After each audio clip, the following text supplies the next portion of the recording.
Et je prends l'engagement devant vous de tout mettre en œuvre si je suis élu président de la République pour vous donner la sécurité. C'est le premier bien qu'on recherche. La sécurité, c'est avant l'eau. La sécurité, c'est avant la santé, avant l'école, avant tout ce qu'on veut. Et je sais que nous avons pris un certain nombre de mesures qui ont des effets qui sont désagréables dans votre vie de tous les jours. En particulier, je sais que les jeunes sont particulièrement sensibles à la mesure prise par l'État d'interdire la circulation des motos. Et lorsque tout à l'heure, mon frère Seyni Omar m'avait soumis ce problème en me disant que c'est un problème dont souffrent les populations de Tillabéri, j'ai vu qu'il avait été applaudi. Je vais vous dire mon expérience personnelle des mesures que nous prenons et la façon dont il faut les comprendre et la façon dont on peut évoluer aussi.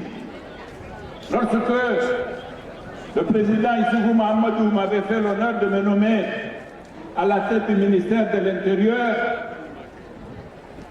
ma première visite pratiquement, je l'ai menée à Difa. Et j'ai rencontré les représentants des populations. Elles m'ont dit, l'État a fermé certains marchés. Ça nous porte beaucoup de préjudice. Elles m'ont dit, l'État a interdit la pêche. Ça nous porte préjudice. Elles m'ont dit, l'État a interdit la culture des poivrons. Ça nous nuit. L'État a interdit la circulation des motos, eux ils insistent moins.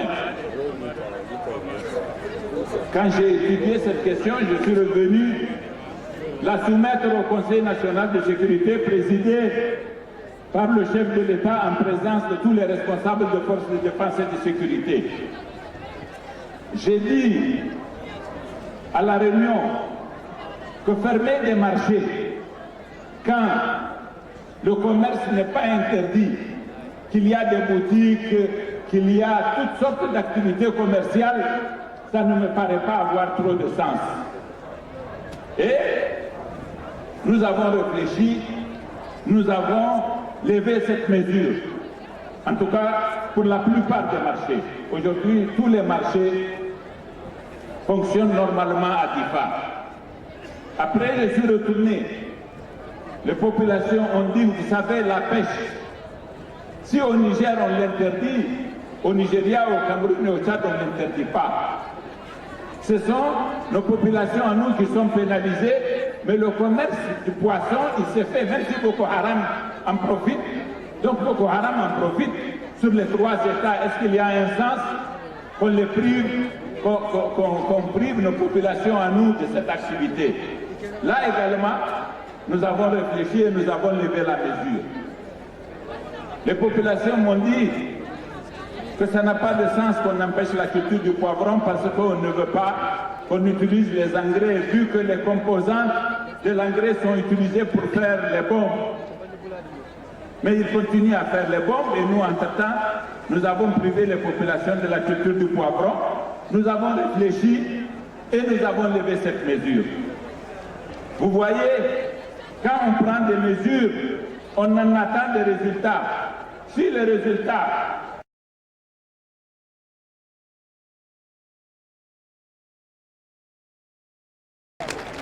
nous avons pris la mesure de l'interdiction des motos. Mais le moment est venu d'en faire l'évaluation.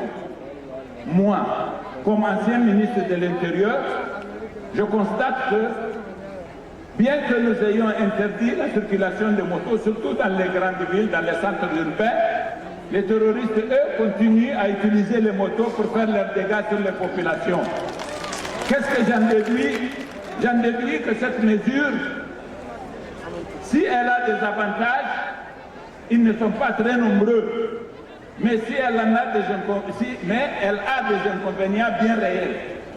Et donc, par conséquent, comme candidat, moi, je m'engage devant vous, mais sur la base de mon expérience honnête, comme Adifa, pas parce que je suis candidat et je viens vous faire des promesses, même si je ne suis pas d'accord avec moi, je ne suis pas comme ça. Je ne fais pas les promesses quand je ne suis pas convaincu. Si j'étais convaincu que l'interdiction des motos a eu de bons résultats, je vous dirais, mes frères, voilà les résultats. Et je vous demande de patienter. Est-ce que c'est difficile de dire à quelqu'un de patienter? Il patiente. Et donc, moi, comme candidat, si je suis élu, cette mesure, je l'étudierai en Conseil national de sécurité. On va faire l'évaluation et moi, je plaiderai pour qu'elle soit levée au moins en partie. Au moins en partie. Moi, je ne dirais pas de lever la mesure à Bani Bangou. Je ne dirais pas de lever ça à Tondichiwindi, par exemple. Mais ici à Tillabéri, dans les centres urbains qui sont loin du théâtre où sévissent les terroristes, ça va être ça ma position. Je plaiderai pour ça et je plaiderai avec vigueur pour ça parce que je suis convaincu que c'est ça qu'il faut faire. Mais moi, je ne viendrai pas vous dire que le jour où je serai élu, je vais lever la mesure. Ça, c'est irresponsable. C'est une mesure prise dans le cadre d'une instance de sécurité. Et c'est dedans qu'il faut l'étudier, peser les avantages et les inconvénients. Ma conviction à moi, la levée comporte, du moins dans un certain nombre de l'espace de la région de Tillabéri, dans un certain nombre de localités, lever cette mesure est une presque nécessité. Et voilà la promesse que je vous fais, parce que je suis convaincu que c'est ça qui est bien. Mais je le ferai dans un cadre de réflexion, d'échange, de discussion, en toute responsabilité, parce qu'un État, ce n'est pas de la blague. Mes chers frères de Tillabéri, moi je ne suis pas venu vous parler des ethnies, que ceci, que cela. Moi, je suis un homme politique. Ça me fait 30 ans que j'assume des responsabilités au plus haut niveau. Il y en a qui m'avaient confié le ministère des Affaires étrangères et maintenant ils disent que je suis un étranger. Comment avait-il pu faire confiance à un étranger?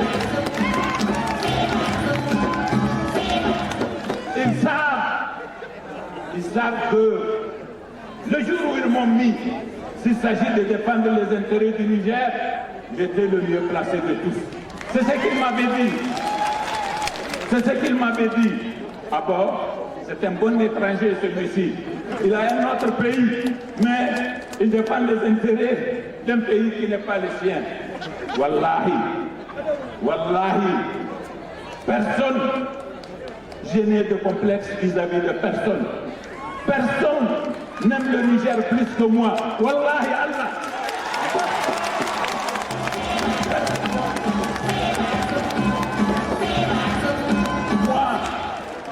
Moi, ma trajectoire est là. Moi, j'ai une histoire. Je ne sors pas du néant. Si je suis là, et si mes camarades du PNDS ont décidé de faire de moi leur candidat, c'est parce qu'ils savent que le Niger, dans mon cœur, occupe une place prépondérante. Et je m'en fous. Moi, la couleur de ma peau, je n'en suis pas gêné. J'ai des origines lointaines, mais qui ne vient pas d'ailleurs? Donc, ça, là, ce n'est pas mes propos. Moi, Dieu m'a placé au-dessus de ça. Et je vais rester là, Tillabéri.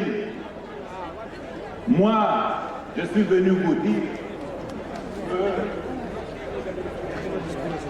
que je me propose, et c'est dans mon programme, de faire la route Niamey-Kolo Kirtachi, Bomba, avec un pont à Saï. Moi, je suis venu vous dire que je veux faire la route Terra, Mehana, Kandaji, avec un pont à Mehana. C'est dans mon programme. Je n'improvise pas. Et mon programme, il date de longtemps. Il ne date pas d'hier, il ne date pas du deuxième tour. Il ne date pas d'après le premier tour. Moi, j'ai déjà réfléchi. Je veux vous dire que je vais faire la petite route entre Kolo et Kouré. C'est tellement facile. Je l'ai déjà programmé. J'ai programmé les ressources qu'on va mettre pour ces routes déjà dans ce programme-là. Moi, je veux bien sûr faire la grande route Banibangu, Baleyara, Banibangu, frontière du Mali. Quand on aura assuré la sécurité, je vais faire la route entre Tilaberi et Walam. Je vais faire cette route, elle est programmée. Et ainsi de suite. Quand j'étais ministre de l'Intérieur, j'ai suggéré au président de la République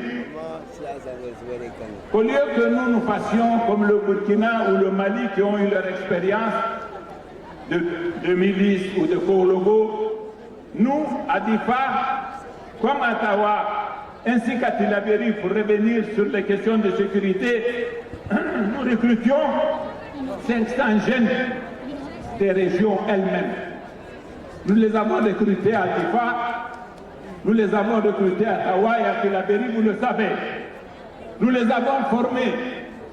Et ces jeunes-là, qui ont été bien formés dans la garde nationale, nous allons bientôt les déployer. Et ils seront très efficaces, vous verrez, Inch'Allah, parce qu'ils connaissent les régions, ils connaissent tout. Et quand on les aura déployés, avec l'aide de Dieu, nous ferons ces routes-là dont j'ai parlé. Nous n'avons pas cessé, le président Issoufou n'a pas cessé de se battre pour le financement de la force du G5 Sahel. Aujourd'hui, alhamdulillah, avec l'aide de Dieu, nous avons le contingent tchadien de 1000 militaires qui est en train d'arriver. Ils sont déjà en territoire nigérien. Nous allons les déployer dans la région de Tilaberi. Vous verrez, quand ils seront là, qu'il y aura un grand changement, plaise à Dieu. Et ça, c'est parce que le président Issoufou a particulièrement insisté auprès de son ami le président Déby, et parce qu'il a insisté auprès de la communauté internationale pour qu'on ait le financement de l'entretien de ce contingent. Voilà les choses que nous faisons qui ne sont pas des paroles en l'air. Je suis aussi, toujours dans le cadre de mon programme, venu vous dire que les populations du socle de Terra qui continuent pour certaines d'entre elles de souffrir de soif, moi j'ai le financement qui nous permettra de créer une usine de traitement de l'eau à côté et nous allons tirer l'eau pour desservir 40 villages, certains au-delà de Terra, jusqu'à Terra, jusqu'au-delà de Terra, 40 villages, un seul projet. Je vais aussi, et c'est dans mon programme, créer une usine de traitement des eaux à Saï. Je vais desservir Makalondi et Torodi, ainsi que Tamou. Ça, c'est pour ce qui concerne le volet hydraulique. Vous savez, je vous ai dit ce que je compte faire pour l'école. Je vais créer des internats pour les jeunes filles dans les collèges ruraux, pour que les filles ne soient pas renvoyées en 6e, mais qu'elles restent jusqu'en 3e. Je vais demander des ressources importantes à nos partenaires et je vais lever dans le budget national une part importante pour l'école, spécialement dédiée pour la scolarisation des jeunes filles, Inch'Allah. Voilà ce dont rêvent les Nigériens. Les routes, l'eau, l'école, ce n'est pas les ethnies. Les ethnies, c'est dépassé ça. C'est le Moyen-Âge. Nous sommes en république, tous citoyens égaux en droit et en devoir, quelle que soit notre origine. Merci beaucoup, mes chers frères et sœurs de Tillabéri. Merci infiniment.